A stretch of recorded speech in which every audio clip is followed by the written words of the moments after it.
Wish TV. All Indiana Politics is your premier source for Indiana politics. Focusing on issues that matter to you. In-depth, nonpartisan coverage, exclusive interviews with Indiana's political leaders, expert analysis on critical legislation. From Wish TV, this is All Indiana Politics Podcast on the All Indiana Podcast Network.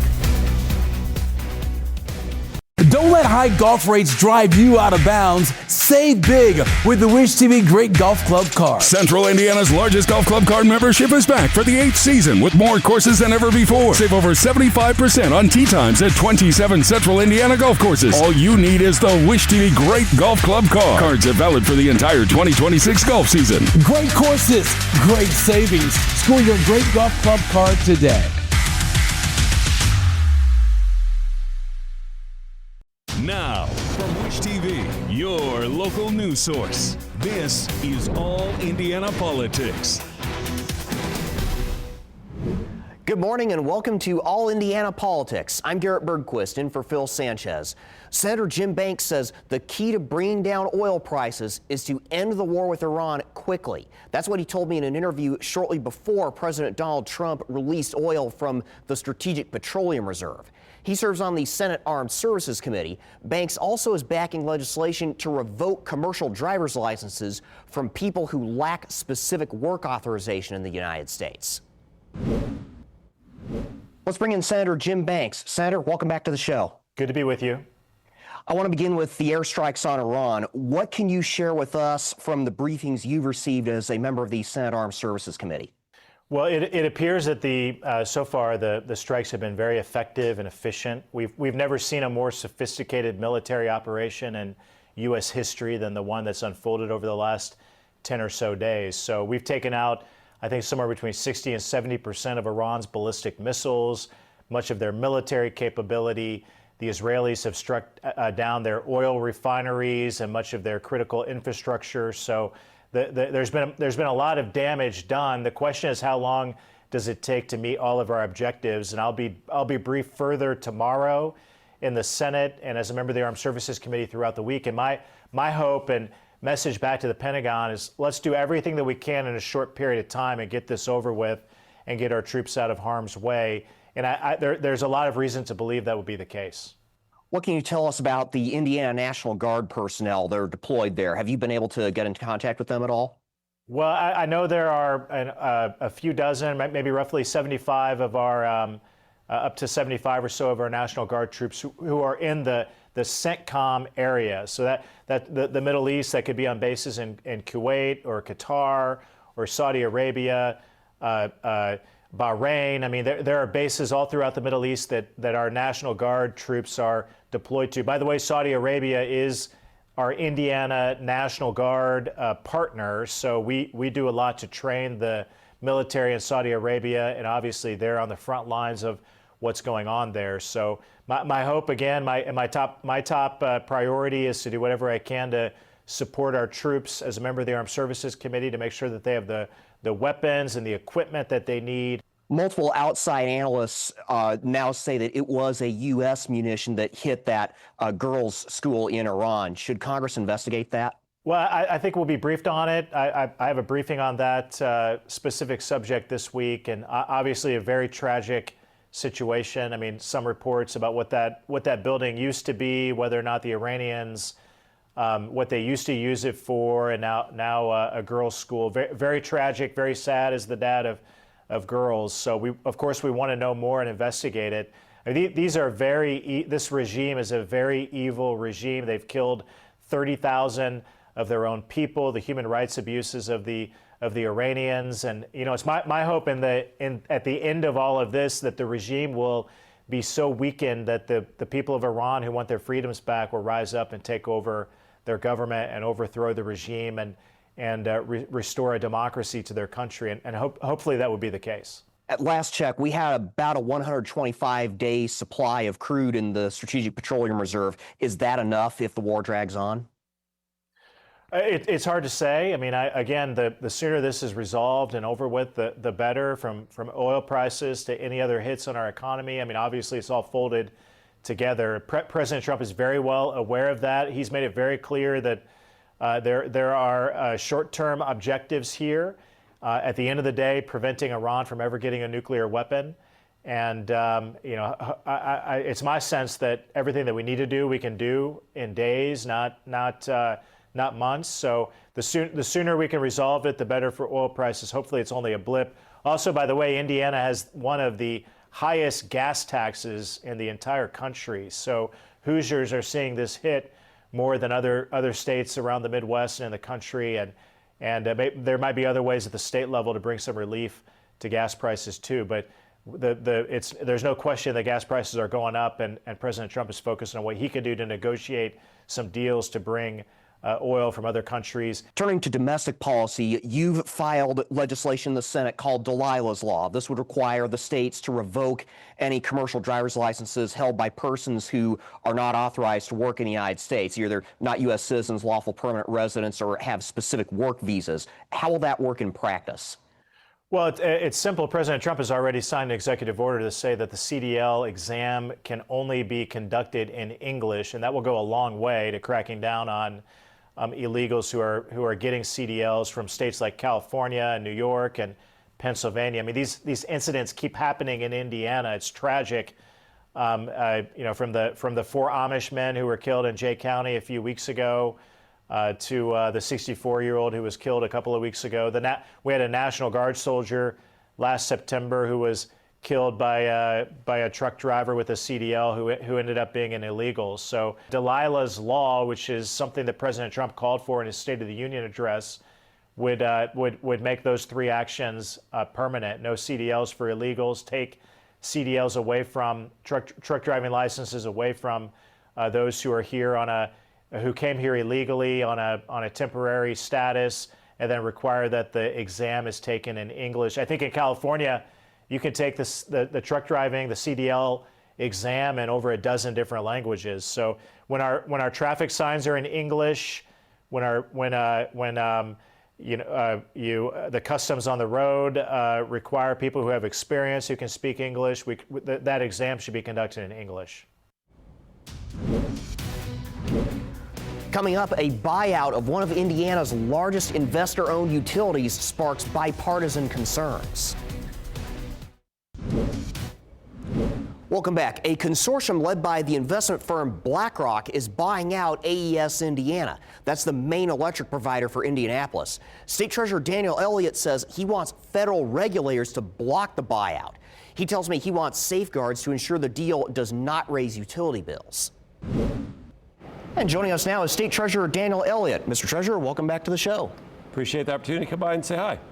So you said that you're opposed to the buyout of AES by Blackrock, a consortium led by Blackrock. Why is that?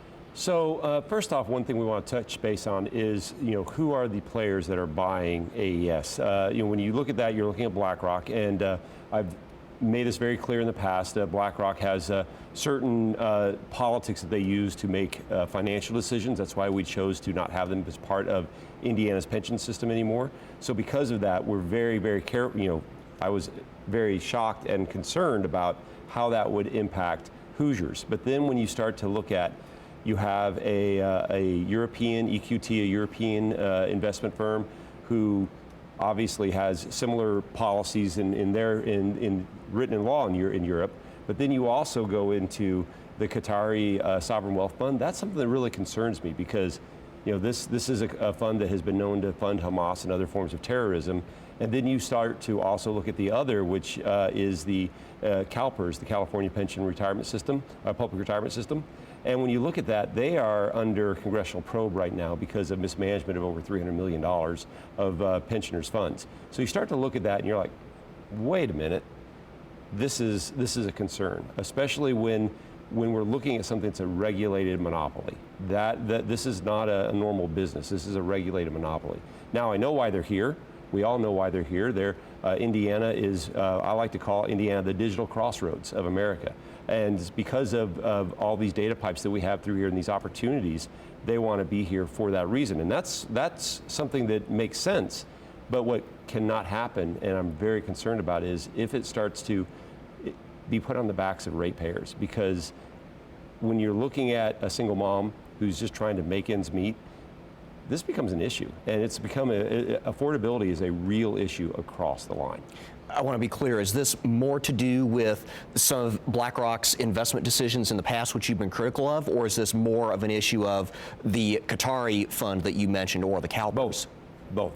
It's all of the above. So that's where I say all of that is very concerning to me because I'm looking at that saying, if they start to have problems, who are they going to be putting, increased rate? Are they going to start putting increased rates back onto our ratepayers? And that's my real concern there.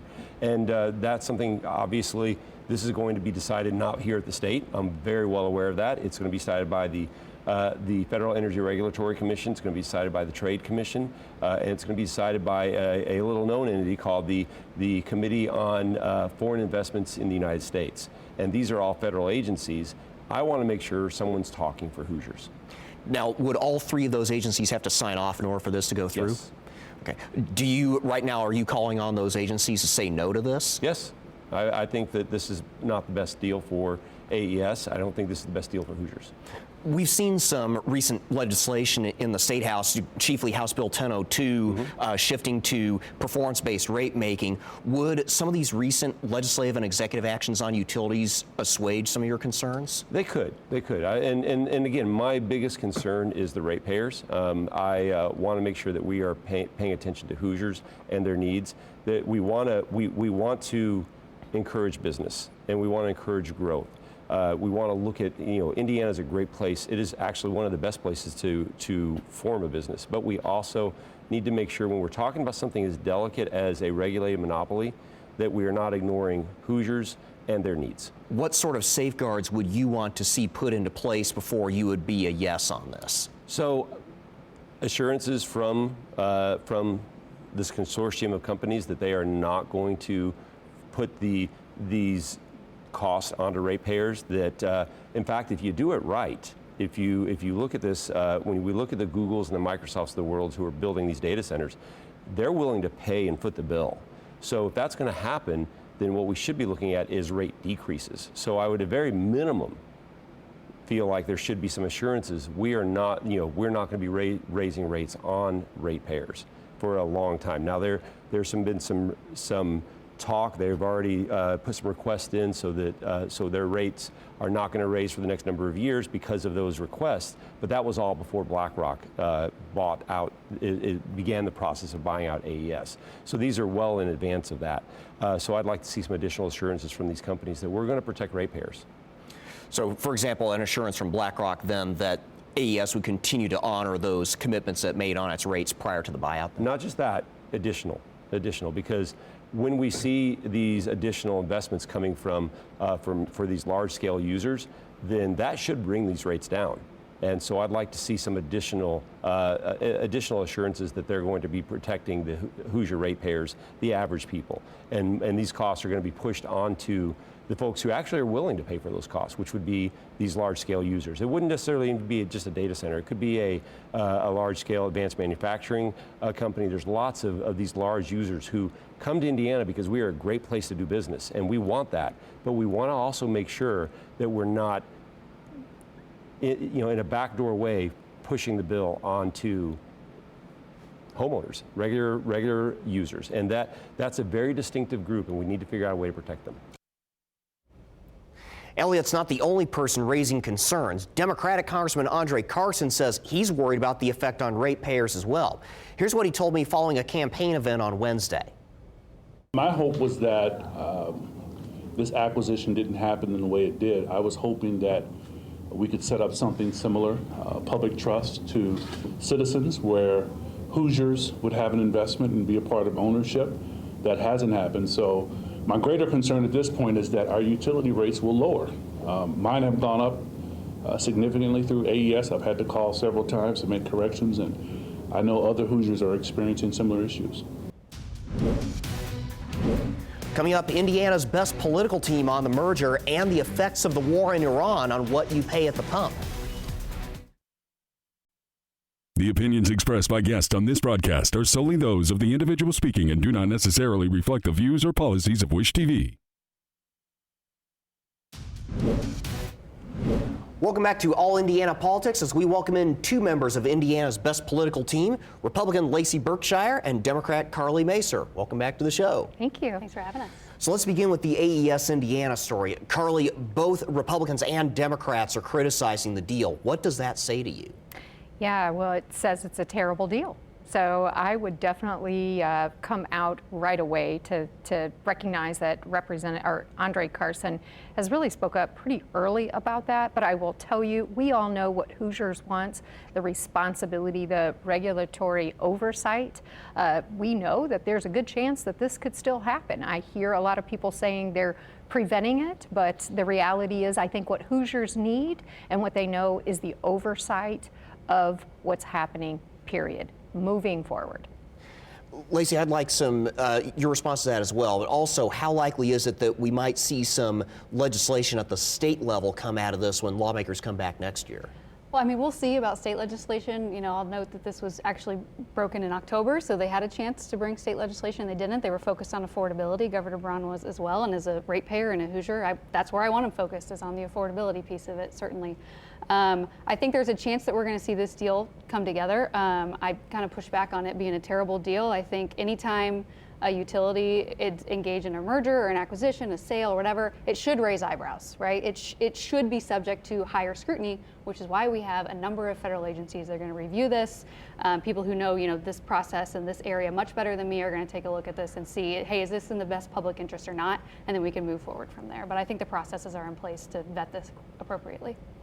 The Secretary of State's office is partnering with Turning Point USA's high school program, Club America, to register more young people to vote. Now, Lacey, is it ethical for a state election officer to partner with a partisan organization like that? I understand why this organization is a lightning rod. I get that right now. But to me, this is no different than young Republicans, young Democrats to get out the vote initiatives. I don't see it as, unethical or inappropriate. I think we do this all the time, right? We see this from both sides of the aisle. So it's just another initiative to get young people engaged, which is something that we used to think was a good thing. Carly, to Lacey's point, how is this any different from if the Secretary of State's office would partner with a progressive organization on something like this? Well, I think, first of all, we know that engaging young voters is critical because if you vote in that first election, you're likely to be long-term voters.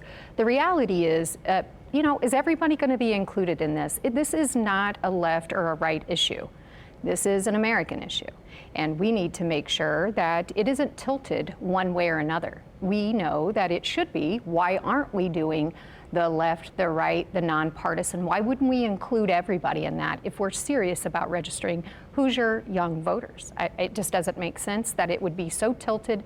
And given a time when we've had to deal with redistricting in this state, I think we're all tired of partisan politics. And this is just another example of what that looks like to Hoosiers. Let's turn to the impact of the war in Iran on gas prices. Carly, how much impact will releasing oil from the Strategic Petroleum Reserve have on gas prices? Well, look at gas prices already right now. People are already overwhelmed today.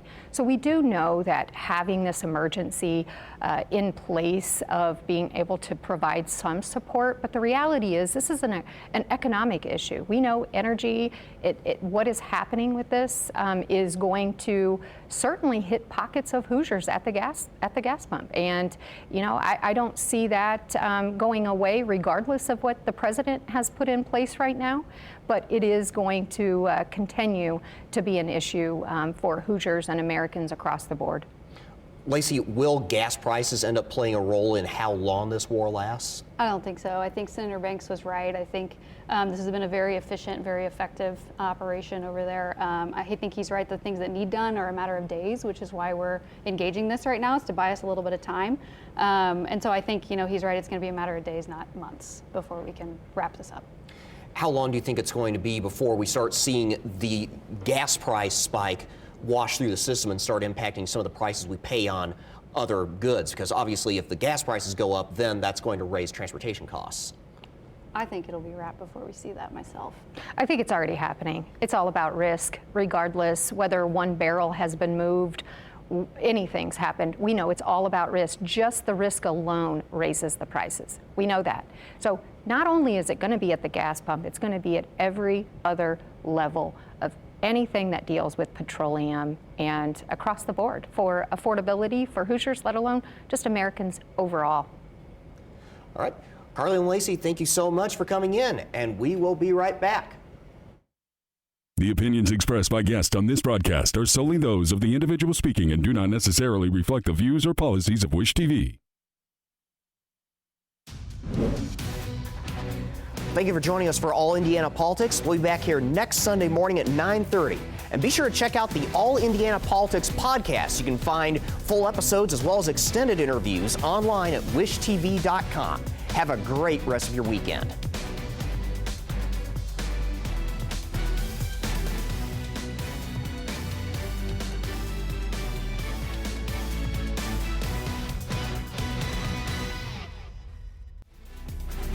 From Wish TV, this is All Indiana Politics Podcast on the All Indiana Podcast Network.